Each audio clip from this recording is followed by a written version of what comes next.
Syracuse, WSGO Oswego, W249BC Mattydale, W261AC Oswego, WTKWHD2 Bridgeport, ESPN Radio. This is the Aflac Insurance Inside High School Sports Show, highlighting all of Section 3, interviewing the greatest local coaches and athletes. Brought to you by SummitCars.com, broadcasting in the ESPN studios. Here's your host, Mike Bristol, and Eagle Newspapers' Phil Blackwell. All right, here we are on it, and it's always lovely to be joined by the great Phil Blackwell. Phil, what's going on, pal? Yeah, what's happened over the last couple of weeks? I mean, not much has happened, has there? Yeah, right. I kid, because it's been an absolute whirlwind, especially in the last 9 days since the state freed up things for high-risk sports. But there has been a whole lot of developments within those developments that affect the individual sports or counties, and it really changes by the hour and by the day, and nothing of it will feel real probably until perhaps Monday, when we actually see basketball teams and hockey teams practicing. Well, until it happens, it won't feel real. It's just a weird situation. I know. I'm with you. Well, let's talk about everything, Phil, because a lot has gone down with what the governor has decided, and now the schools are going to kind of decide how they think winter sports should go here. But, in fact, I have a board meeting Monday morning to discuss what's going to happen with Marcellus. So here we go. We've got our SummitCars.com spotlight interview. We're going to kick things out with the Baldwinsville girls volleyball players Brooke Clute and Jenna Garvey. We all know about the girls volleyball dynasty built at Baldwinsville over the last couple of decades. And after a run to the 2019 state Class AA final, the Bees were certainly looking forward to seeing what happened this season, and then COVID-19 hit. So much for a fall season or sectional state championship hopes. But now the Bees players are rejoicing after its successful campaign to bring back all high-risk sports in New York State. Their efforts led by seniors Brooke Clute and Jenna Garvey. They're going to join us. We're going to go right through the Baldwinsville Bees girls volleyball dynasty. Yeah, I mean, the thing about the Baldwinsville program is, Coach Mary Jo Strickland, and we've had on the program, and many others have been extremely vocal about their desire to get on the court and prove to people, see, we can do this high-risk sport. Just give us a chance to do so. They even went so far as to put up a Twitter sort of video in the week before the decision was made, and they were the part of the growing chorus. And I think that because of some of the other decisions made by the Salt City Athletic Conference, they probably have a better chance to actually get on the court starting it'll be around March 1st probably for them. But they're going to be quite happy to have a season, and they were proactive about it, not reactive. No, you're right. We're going to kick things right after that. We've got our Aflac Spotlight interview with Fulton boys basketball players Jack Broderick and Marcus Shepard. And up at Fulton, they're not just enthusiastic about wrestling once it happens in spring. The boys basketball Raiders won 13 games a season ago and won a sectional Class A playoff game, with 3 key starters returning and ready to become championship contender. Instead, like all other teams in Central New York, they just hope for some kind of season. Now that should have it. Everyone's going to have it, hopefully. They've all been hard work and ready to go here. So we're going to talk to Jack. We're going to talk to Marcus, get them both on the program, and talk a little bit about Fulton basketball. Yeah, talking to Coach Frederick the last couple of weeks, he's talked a lot about how the players did a lot of work on their own, as much as they possibly could in the off season and even in the weeks leading up to the decision to have the high-risk sport. So they might be in a better position once they get started to get themselves into game shape, even though they're going to require 6 practices. But also, this should be a very good team given what they did a season ago, given what they brought back, and given the changes made by some of the other schools in their league. They are poised to have, I think, a really good season, and their enthusiasm about it is contagious. No, you're right. We're going to finish things off with our Nagel Athletic Services interview with Weedsport girls basketball coach Chris Fargenson. Everyone associated with high school basketball is excited for Monday's opening day of practices for a long-awaited season. At Weedsport, the chance to see stars like Susie Nemec take the court is particularly strong, given that a season ago, Nemec led the Warriors all the way to the Section 3 Class C championship game. Most of the Weedsport roster is back for this season, so there are high expectations. We'll talk to Chris and go through the team.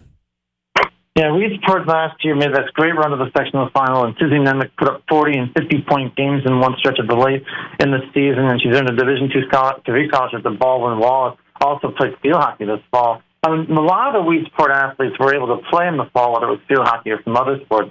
So again, getting into game shape. But what shows you the dynamic of how things are different depending on which school district you're in. Weedsport is eager, enthusiastic to happen, but Port Byron has said they won't. So a big rival of Weedsport. So the dynamic is different in every school district. But Weedsport, having 2 basketball teams reach sectional finals last year, including a sectional title for the boys team, you know they're enthusiastic to get going. You know, Phil, and I also like to, I forgot, last but not least, we're going to talk some golf. It's great to talk some golf, granted that we've got a couple feet of snow out there. Brianna Sovereign from Central New York Junior PGA will come on for a few minutes, talk about the Junior PGA. Also, a little bit of a sponsor segment here with Tuscarora, our good friends at Tuscarora. So we'll chat with her a little bit about that. The top 10 that Phil produces every single week. You can check it out at InsideHighSchoolSports.com. Phil Blackwell, who produces all the content for the program, as well as does an incredible job with the Eagle newspapers, future Hall of Famer here in Syracuse Sports Hall of Fame, I hope to see. Number 1, everything changed and everyone got excited on Friday, January 22nd, when New York State officials, the governor's office, and the Department of Health specifically announced that high-risk sports could begin in the state if county health commissioners approved it. So, you know, suddenly I guess that notion of winter without boys and girls basketball, without ice hockey, without wrestling, and girls basketball and other competitive cheer here and all that kind of stuff, we're going to see it. And hopefully the boards, the school boards, et cetera, get together and we start seeing some more of these sports when they make it safe, and things will hopefully be rocking and rolling. But so no travel outside the local area, and of course no state tournaments to shoot for, and very few sections willing to do sectional playoffs of any kind. But you should see some team-to-team and some competitive stuff here now. What you hope to have in the most optimistic scenario is a season similar to what you saw in the fall for those sports that went ahead: soccer, field hockey, cross country, golf, tennis. What you saw there was full regular seasons for teams that were managed to get, and they played about 12 games or so. The hope is, I mean, if you look at basketball and hockey, for example, that they can probably have maybe half the games that they originally. You usually play 20 to 22. If they can get 10 in, that would be fantastic. I mean, it would give them at least some semblance of a season. And because of what schedules have been determined, and we're going to talk about this further, they have a little more flexibility in their schedule in that they might be going beyond February 28th, which was the original date that Section 3 had to finish the winter season, but now it's going further. But we'll talk about that further. All right, let's keep rolling. In the short term, basically, this decision meant that starting Monday, that practices could start for these high-risk winter sports. New York State guidelines were sent out by New York State Public High School Athletic Association that included the usual stuff about mass sanitation, limiting crowds, indoor venues. What remains constant is basically that the teams need to have a minimum amount of practices before having any games. 6 for basketball and ice hockey, 10, or actually 6 for basketball and ice hockey, and then it's 10 for wrestling. So some obviously some details there, a lot of rules that need to be followed, but again, it could look positive here. Yes, and I think that the latter consideration, the 10 practices for wrestling, combined with all the close physical aspect of wrestling, even more so than maybe some of these other sports, has made the Salt City Athletic Conference, which is the large schools in the section in the Onondaga, Oswego counties and Cortland County and Peter County to a little extent, to move their wrestling season to the spring. And if that sounds weird, it's like, well, why are they going to be going in May and June when it's going to be hot outside? Put it this way. Wrestlers at that time will have the gyms to themselves.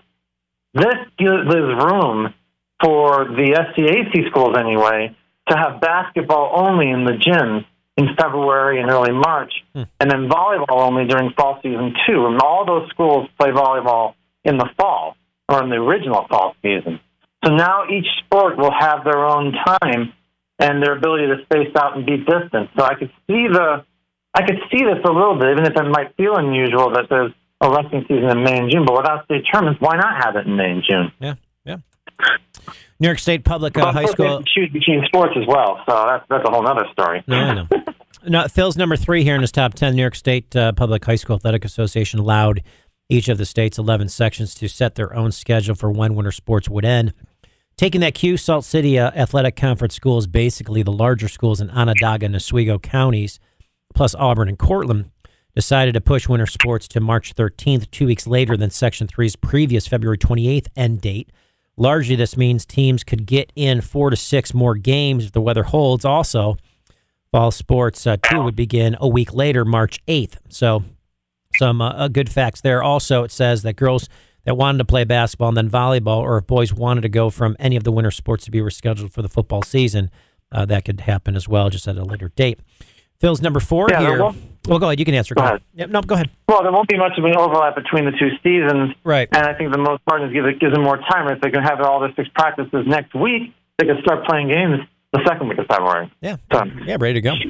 In the days following the decision to start the winter sports, questions arose of what changed the mind of Governor Andrew Cuomo and the state health department after months of sidelining high-risk sports. Likely, it came from 2 factors. One, the fact that COVID-19 rates and hospitalizations have gone down from their post-holiday peaks, with hospitals less likely to get overrun. And 2, the fact that athletic directors, players, coaches, and various elected officials from both parties have grown more vocal in recent weeks, most of them citing the mental health damage of lack of school activities was having on students nearly 11 months into the pandemic, with no guarantee that would abate before the start of the next school year. And I also think that the schools have done an incredible job. The spread has significantly shown that the schools that are wearing masks and doing all the sanitation, et cetera, are not the ones that are spreading it. So I think if you can continue following all those guidelines and safe guidelines that the teachers, coaches have done, we could see some success here. Yeah, I mean, the numbers have gone down. I mean, we're under 4% in Onondaga County. And even in some of the other surrounding counties, while the numbers might be a little higher, they also could be a little deceptive. They don't test as many people in terms of COVID tests in some of these other counties, such as Herkimer County, for example. I was reading about this. Thus, if you only have like 40 positive tests, it can look like it's 8%, when in reality, it probably is far less. If you have, I mean, Onondaga County does far more COVID testing. Thus, the numbers are probably more accurate as to where it might be across the state. If you look at across the board, the state is now below 5% in terms of their COVID tests. And the fact that even though vaccinations have been a real headache trying to get a lot of them, they are still happening. And thus, the danger of it will slowly abate, and hopefully we get more vaccines down the road. And we're on the right track. And I think that's the only reason we even have a chance to have a winter season. Yeah, no, you're right. All right, let's keep rolling. Number 5, Phil's top 10 at InsideHighSchoolSports.com. Amid all of this, there's still the possibility that schools might opt out of a condensed winter season to focus on fall sports too, or spring. Port Byron has already done so, though neighbors like Weedsport, Cato, Meridian, and Auburn are all still planning to go ahead. Also, remember that Syracuse City Schools, along with schools like Fulton, Oneida, and Solvay, did not take part in the fall season. So this winter season is their first sports activity in 10 and a half months. So they're going ahead. As of now, there are still sectional state championships planned for spring sports in June, though the New York State Public High School Athletic Association says it's not a priority when the main priority is just getting everyone started again, and after such a long idle period. Phil's number 6, one aspect of winter sports that will differ from fall sports is that there will be no spectators, something we've seen in pro and college sports ever since the pandemic started. Phil, why don't you take that and run with it for a minute?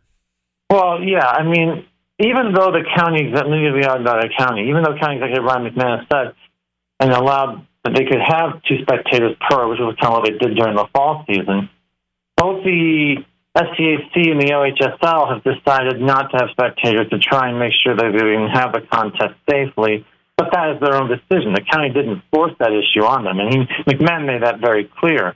The difficulty in trying to put all this together is also the fact that each section has several counties, and the counties are doing their own things. Let me give you an example. In Madison County, they're advising against winter sports, but won't ban them. And so thus the schools are kind of on their own to make their own decisions. Similar things of schools like Casanova or Chittenango, schools like that.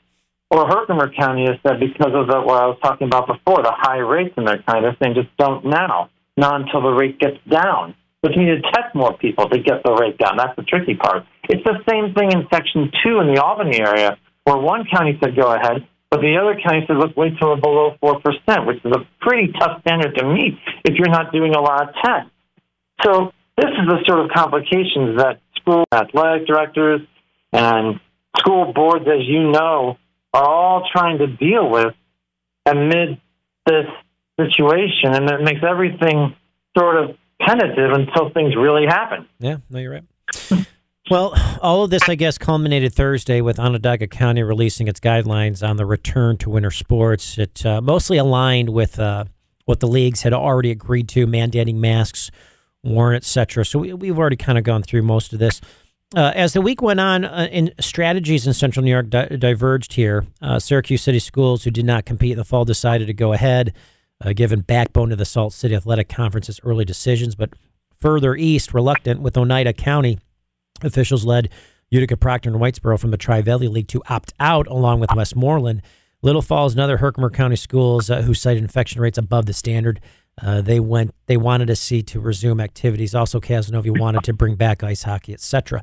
So, Phil, some differentiations there, and obviously, depending on where you're located, if infection rates are high, some of the schools have concern.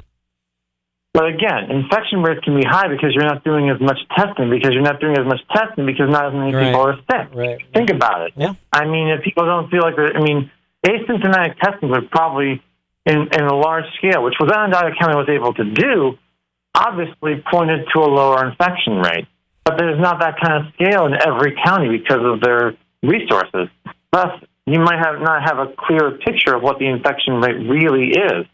But to show the ingenuity of people, Casanova, they were going to cancel the hockey season because they didn't have the Morrisville State Iceplex available because of the college facility being closed. So they decided to have a pickup hockey session outdoors, as if this was the early 20th century in Canada. Yeah. Outdoor hockey. I'm like, hey, whatever works. The rinks are usually that cold anyway. It would be great if they could pull it off. But, the good part about hockey is if they go ahead is that most of these rinks are not made by the schools; they're by town facilities mostly, and they are all eager to have some kind of season. Everyone that I talked to. Of course, a couple of winter sports are still going on with safety measures. Liverpool, the dominant boys swim team in recent years, began on January 20th with a win over Baldwinsville at its new revamped pool. Griffin Merklin breaking the pool record in the 100-yard backstroke, and double setter and a table setter. Then it met Auburn Wednesday night and beat Auburn, 2 twins apiece from Jeff Race, Nathan Alexander, and Jack there. And it was a special night because Liverpool chose this day to unveil its $22 million improvement project, which included a rebuilt gymnasium, indoor track, oval, which is great, improved locker rooms and wrestling room, along with upgrades to the Warriors' home swimming facility. Phil, go ahead. Yep. Go ahead. No. And then I was just going to, if you can talk a little bit about the fact that at least we're seeing some swimming, we're seeing some improvements, we're seeing doors opening here.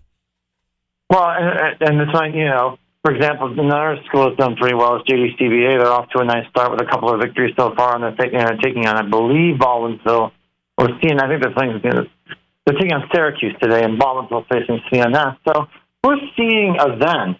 It's just not the massive events we're so used to. When you look outside and you see 5-6 inches of snow on the ground, you expect on a Saturday to have wrestling tournaments, track meets, basketball tournaments going on. I mean, if we get some kind of a winter season, you'll get more activity. And then, it's not normal. Nothing will be for a long time, but it's a step towards the thing. I think it would be very difficult to just shut everything up and then you start everything over again. I think you need to work your way back into it gradually. And I think what we're seeing in terms of the track that state officials are taking is I think that's the track that they're on right now. Yep. All right, Phil's number 10, top 10 boys and girls bowling continues too with the best performances put together by Baldwinsville. Phil, I'm going to let you run with this one because there's a lot of good info there. Yeah, bowling. Baldwinsville's bowling team has been fantastic so far this season. They have a deep pool led by Tanner Rosicko, who they've been able to win, I believe, all 7 or 8 of their matches so far. And I don't think they've given up a point in any of their matches. Same with their girls' team. They've done a fantastic job. Amelia Ponto has led them. the time she's put up 650 series or 700 series. The next best boys team, I'll tell you, Fayetteville Manly has had a fantastic season. They roll out Green Lake, and they've done really well with it. FM and Beeville still have some head-to-head matches in the next couple of weeks, and we'll figure out who might be the strongest team in the CNY County or in the SCAC when those two go head-to-head. What's going on in the Blackwell household today? What are you guys up to? Cleaning. I mean, we haven't taken down our Christmas tree yet. Oh, that's nice. Yeah, the little. No, it's not the most amazing thing to do, but we still have the Christmas tree up. The decorations are still up. We just haven't bothered yet. I mean, I like it, though. But now, actually, it looks more like Christmas now than it did a month ago, so maybe that was the point. All right, pal. Have a good day. Good talking to you, Philly. Thank you. All right, Phil Blackwell on the radio show, and Phil, who does all the work, so all the credit goes to Mr. Phil Blackwell. When we get back, our SummitCars.com spotlight interview, Baldwinsville girls volleyball players, Brooke Kloop and Jenna Garvey. ESPN Radio 97.7, 100.1. This is the Aflac Insurance Inside High School Sports Show, brought to you by SummitCars.com. All right, here we are back on it. Welcome to the program. Thanks for joining us and hanging out. Obviously, Phil's always does a great job putting everything together here. So now we've got our SummitCars.com spotlight interview, Baldwinsville girls volleyball players, Brooke Kloop. Brooke, what's going on? How are you? I'm good. How are you? Where are you? Sounds a little crazy in the background. Yeah, sorry about that. I'm at a beach tournament right now out in Rochester. Nice. Just to get some pickup in. So who's on the team with you? Ellie Benedict. She plays for Mercy. Nice. All right. Well, let's talk about this. The fact that so much of the season, you girls had done so well. Obviously, COVID-19 hits. You got a championship-type hopes, championship-type team. You guys got to put on hold. How are the girls feeling right now with some of the things loosening up? It looks like sports are going to get rolling here. Yeah. So we're all very excited that it's actually starting to happen, and we actually got our date back because during COVID and last year it kept getting pushed back. So now that we actually have a starting date, we're all really excited to be able to get in the gym and practice as a team again. So let's talk about just, I guess you look at the Twitter video from last week you put together. Yeah. Talk about that idea and the group and how it came together and the resources, etc. So there was a girls basketball team. I'm not sure out of where, but they had put together a video because they were on hold as well. And Turco had sent that to us and got the idea that maybe we should do that for volleyball and get that out there and see what we could do with that. And after she put it on Twitter, people started getting a lot of views on it, and it was exciting that we all could do something together with not safely at the time be together and put a video to show actually how we feel. So when you look at, sorry, I wasn't sure if you're going to keep going there. Sorry. So Ryan McMahon and the rest of the politicians here finally, the let the kids play effort. That's going to make you and all the kids excited and all the coaches. Mm-hmm. Before, go ahead. Yep. I was just going to say it's definitely exciting, yeah. Well, before yesterday, what did you gauge what your chances, and of course, that allowed fall sports too to start here March 1st? Before we heard that, we didn't really think we would have a season at all because things were actually getting worse. And then when the vaccine finally came out, it was just uplifting to us, but we didn't think we had any chance at all. Yeah, I know. Well, then you got the state, you get the final in Glens Falls ended a year ago at that time. Were you already beginning the work for the 2020 season? You girls must have been already ready to go. Yeah, we were definitely ready. So, okay, let's talk about this. After the pandemic hit, and let's talk about Jenna here for a second, and you together. Talk about the playing conditions, talk about working together as a team, and just kind of talk about all the stuff that, after the pandemic hit that kind of took place. Oop, Brooke, you still there? Hello? You still there? Looks like you're not there anymore. All right, we are going to take a break, and we're going to get back, and we'll talk to Brooke a little bit better in a minute here. ESPN Radio 97.7, 100.1. This is the Aflac Insurance Inside High School Sports Show, brought to you by SummitCars.com. All right, we got Jenna Garvey. Jenna, we lost Brooke. She's out at a tournament, and I don't know what exactly happened, but we're going to talk with you now, which is fantastic, right? Why not? All right, well, let's get going, Jenna. So we're talking a little bit about the season with Baldwinsville, the dynasty, the Baldwinsville girls dynasty. Talk about the popularity of Baldwinsville girls volleyball and the fact that you have been dominant so long here in AA. I'd say it's pretty popular. It's one of the most well-known sports at Baldwinsville. I feel like we just have consecutively won many sectional titles, and I just feel like we definitely are a well-known sport in our community and within our section.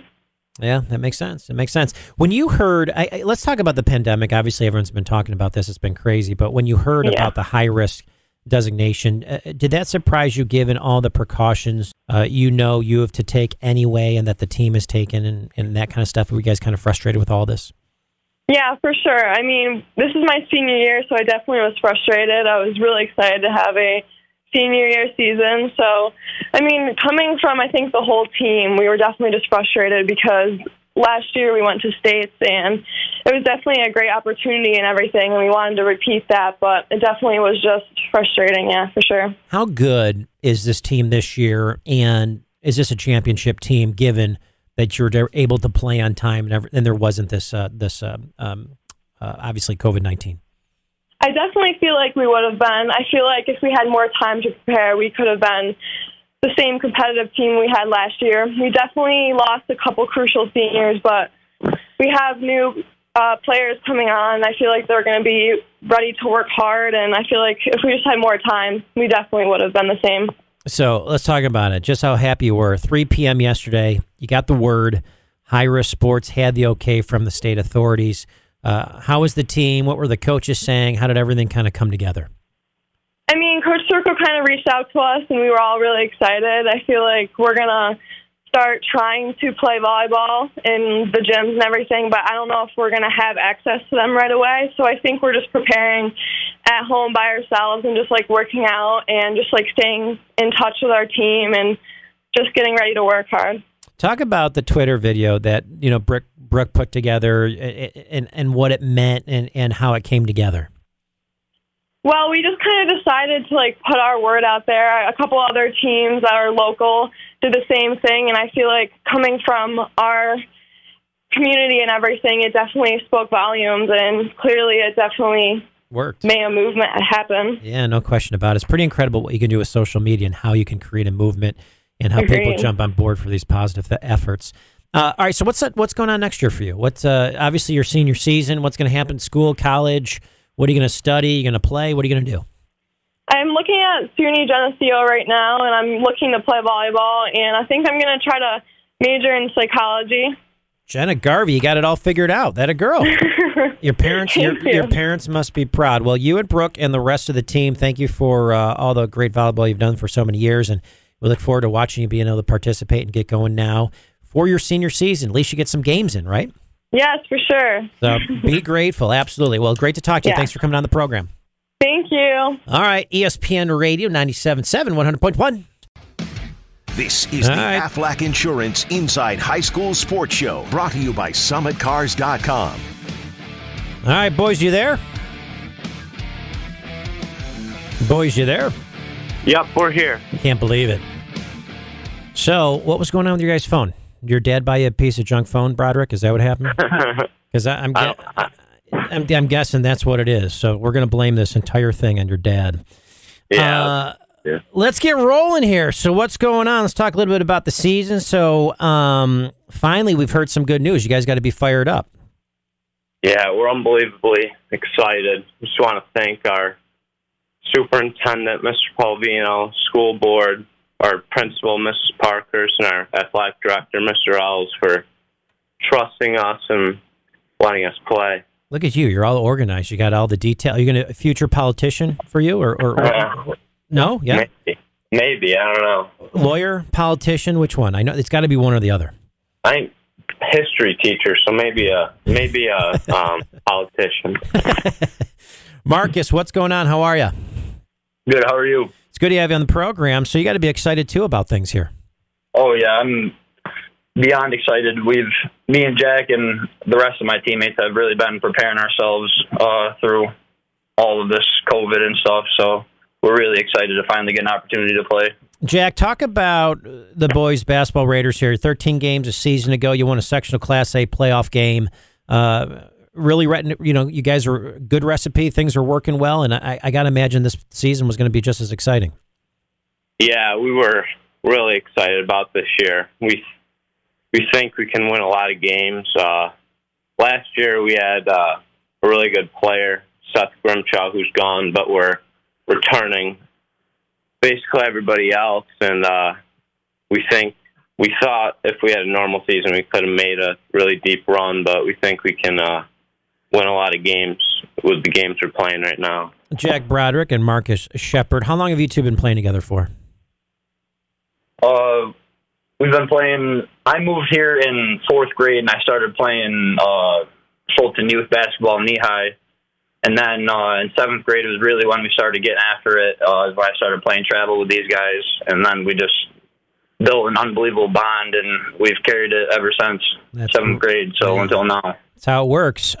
Marcus, for a second, talk a little bit about when you look at Fulton, and also there wasn't any fall sports. Obviously, some unhappiness across the board with everybody. But how was that? How were the students? And just all of you guys in general through these last 9 months, 10 months, how have you guys kept together? We stayed positive. We stayed optimistic that we'd have a season. We did Zoom calls all together as a program. We just stayed together. That's all we could do, really. Yes. Jack, talk a little bit about your dad, and I know your workouts have been a lot of individual workouts through the team, obviously, because guys can't really get together. Talk about those individual workouts and talk about your coach, Sean Broderick, excuse me. Well, the individual workouts have been really good, but we've just been staying socially distant when we've been able to get in the gyms.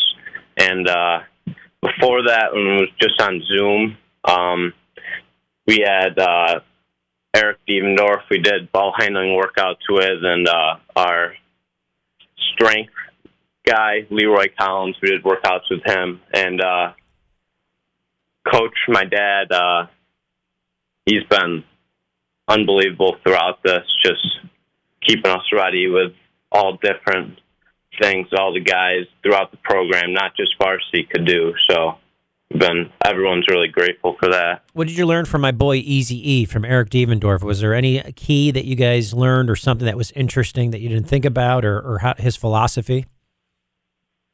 Well, we definitely got a lot better at basketball from working with him, but just his story from when he was young and how hard he worked to get to where he was. I think everyone just really got and appreciated his story from that. That's good.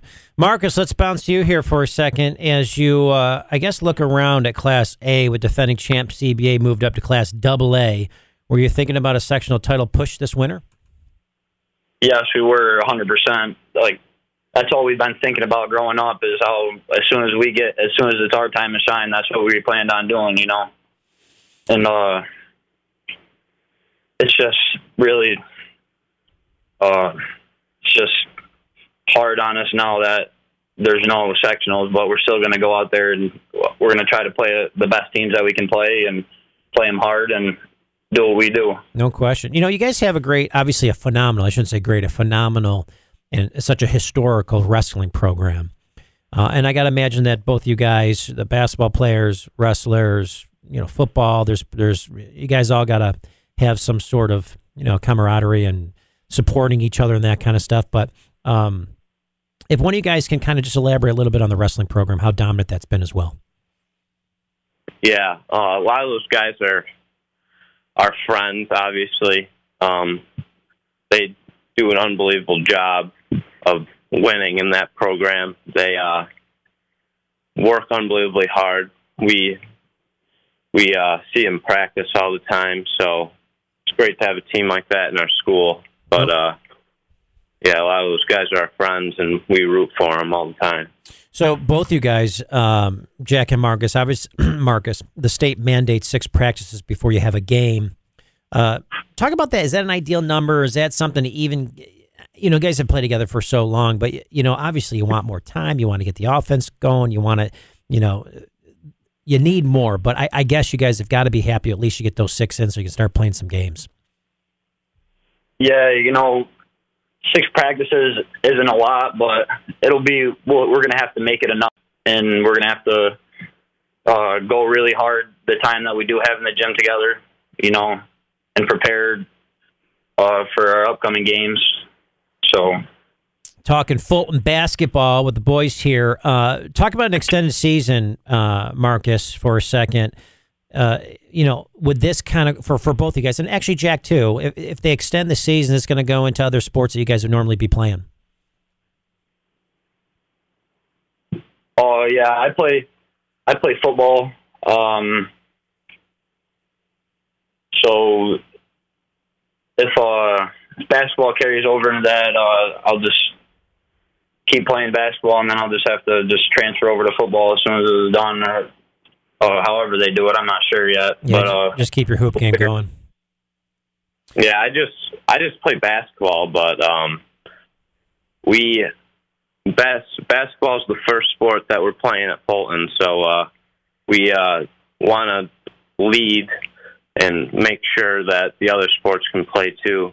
So that's a lot of those guys are my friends, and I want to make sure they can play their sports too. So I love it. Great attitude. Watching out for the other guys, making sure that you guys follow the rules, do things the best you possibly can, keep everybody safe. I think that's great. And obviously it comes down from, obviously your superintendent to the school board, to the coaches, to all you guys. And the schools have proven that they've done a great job in not spreading this. And I think that's great. All right, guys, a couple real quick questions for both of you. First of all, Jack and Marcus. Jack, why don't you go first? Who's a team that you really love going up against, a team that you always want to play, you always get fired up for? Is there one particular team that you can't wait to play, one rivalry? Definitely Central Square. It's been a big rivalry the last definitely the 2 years of my varsity career so far, so we can't wait to play them for sure. Square. Marcus, same for you? Yes, I love playing against C Square. I love going to their gym and playing in their atmosphere, and I also love playing them in our gym and our atmosphere. So it's always a good game playing against them. That's great. And then how about a player that you guys respect?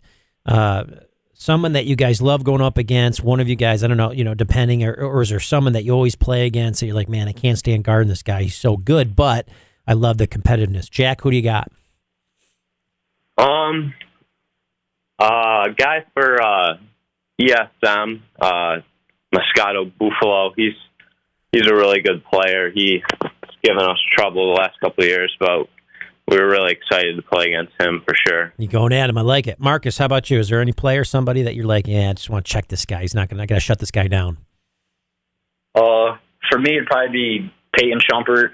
Playing against him, he was really tough, and he never really talked a lot, though. He just played and just let his game do the talking, So I really respect that. Yeah, well, his dad is a good friend, and his dad's very similar, very smooth, natural shooter, just a great basketball player and not a big talker, just a great guy. So obviously it's good that his son is following the footsteps.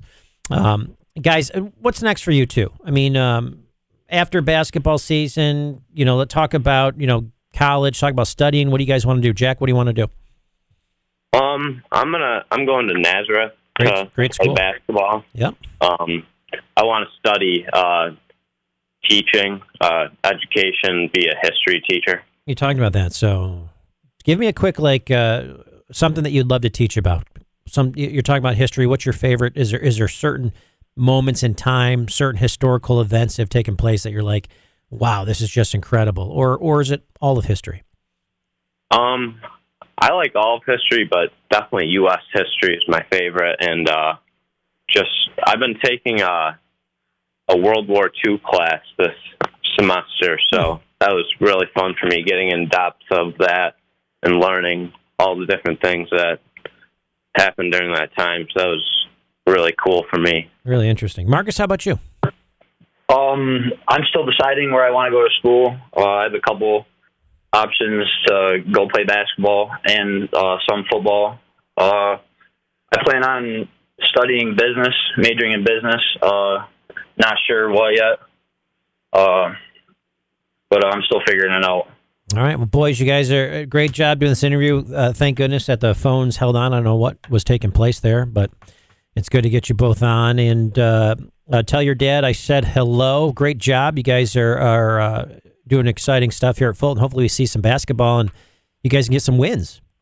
Yeah, thanks. We appreciate you having us. And good luck in college, boys, and kick some butt. And obviously, Jack playing at Nazareth, great school. And Marcus, we'll see kind of what happens with you. Everything will be good, though. Thanks. Yeah, we appreciate it. All right, boys. We'll see you later. Thanks for being on the program.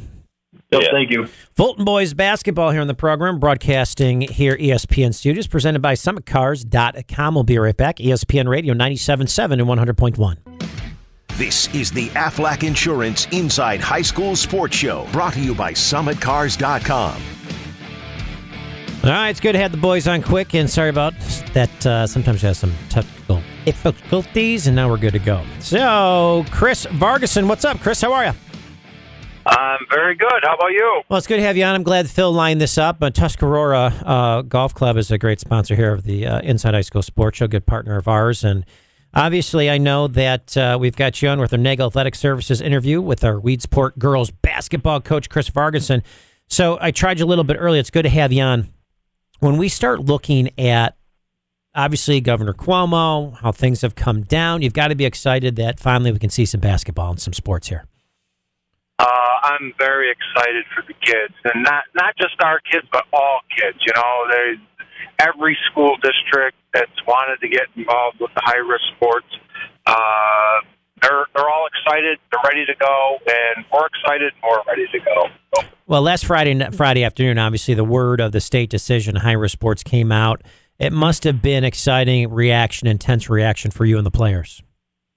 Yeah, very exciting, and, you know, we were a little nervous because it had to be cleared by the health department. And, you know, we were like a little nervous there, but we have the green light from Cute County Health Department. So we're going to do what we need to do to stay healthy for all the kids. And we're very excited that we're going to, 6 weeks, you know, one of the players I think said, Susie Nemick said, you know, I'd just be happy to have one game. So we're going to have more than one game. So they're all excited. They're thrilled to get ready to play. No, it's nice. Were there greater concerns about what your school would do after nearby Port Byron decided not to participate? I don't know. I didn't hear anything on that. I know Port Byron did not play in the fall sports, so you know that was their decision not to play in the winter one. So I don't know. Even with the state and county infection numbers improving, did you expect that a season could be salvaged?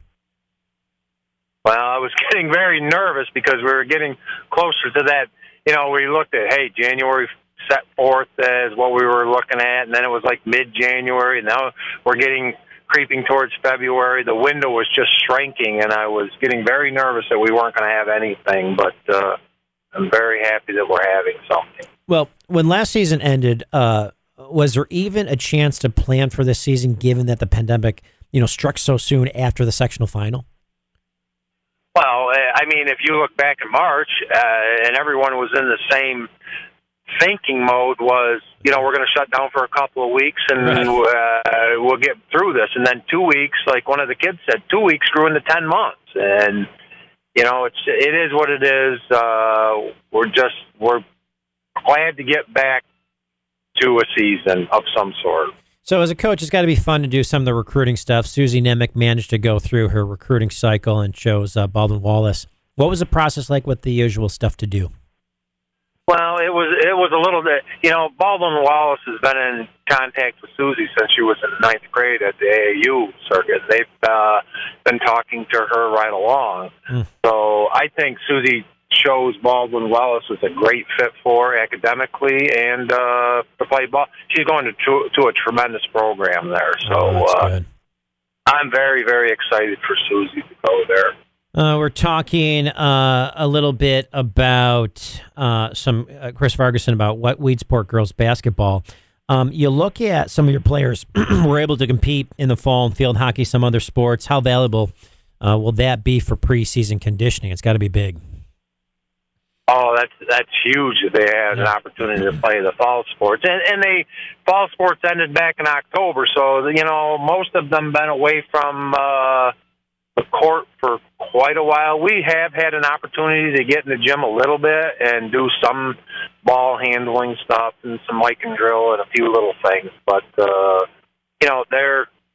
they all need to get in condition, that's for sure. We have a short period of time, so the bench is going to become very, very important. Yeah. Well, and then you also got Susie, who's drawn her double and triple teams. Just get those rest of players ready and to catch the ball and score when those opportunities exist. Yep, exactly. All right, as to the schedule at this point, do you know how many games you might fit in once the 6 days of practices are done? I believe we have 11 games scheduled right now, and I think we would like to be at 12. There's pods, and we're in a pod with Solvay, Jordan Elbridge, Hannibal, Cato, Wheatsport, and ITC. So, there's ITC doesn't have a varsity team. I don't think they just have a JV. So we'll wind up with 10 games there. And we picked up 8 games, and then we picked up Onondaga for a couple of games. And I know Lafayette wants to play a game, so we're gonna search around, maybe try to get another game, get the kids maybe 12 games. Yeah, that's a lot of ball in a short period of time. And it's got to be vital, season in order to maintain last year's momentum. It's great that you're going to be able to get these, build and try to get some sort of normal season here ahead. Yep, exactly. The kids are excited to have a season. They just can't wait for Monday practice. So. All right. Neg Athletic Services interview, Weedsport girls basketball coach Chris Vargas. And Chris, thanks for being on the program. We appreciate it. All right, Mike. We'll talk to you later, and stay safe. All right. Thanks, Bill. Great job there. It's good to have Chris on the program. The rest of our guests, we're going to try to fit in a couple more. And we've got the Syracuse Legends program coming up. Damian Rhodes. We're going to talk to Trevor Cooney. I've got Coach John Desko and Ryan Blackwell on that program. And before we get to that, we're going to do a quick Brianna Sovereign interview from Central New York Junior PGA. So that's on deck next. ESPN Radio 97.7 and 100.1.